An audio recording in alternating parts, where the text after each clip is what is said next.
கவின் கொலையில் சுஜித் கொலையாளி. சுஜித் போய் சரணடைஞ்சிருக்காரு. சுஜித்தை காவல் நிலையத்துக்கு கூட்டு போய் சரணடைய வைத்ததே சுஜித்தோட தந்தை தான். புகார் கொடுத்தாங்க. அதன் அடிப்படையில் அவர் மீதும் வழக்கு பதிவு செய்து அவரை சிறையில் அடைச்சிருக்காங்க.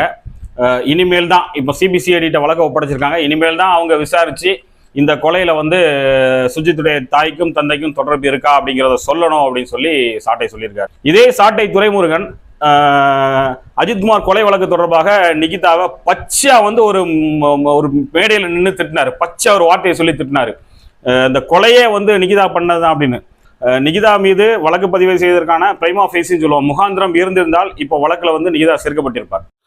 சுர்ஜித் பெற்றோர் மீதான குற்றச்சாட்டு விவகாரத்தில் புலனாய்வு அமைப்புகள் முடிவு செய்கிற வரைக்கும் நம்ம பொறுத்து தான் இருக்கணும். அதுக்கு முன்னாலே சமூக வலைதளங்களில் அவங்களும் குற்றவாளிகள்னு தீர்ப்பு சொல்கிறது தவறானது அப்படின்னு சொல்லக்கூடிய இதே சாட்டை துரைமுருகன் நிகிதா விவகாரத்தில் மட்டும் ஏன் உடனே புலன் விசாரணை அமைப்புகள் சொல்கிறதுக்கு முன்னாடியே நிகிதா குற்றவாளி அப்படின்னு சொல்லி அறிவித்தார். இதில் ஒரு நிலைப்பாடு, அதில் ஒரு நிலைப்பாடு அப்படிங்கிறது அப்பட்டமாக சாட்டை துரைமுருகன் ஜாதி வெறி பிடிச்ச நபர் அப்படிங்கிறத காமிக்குது.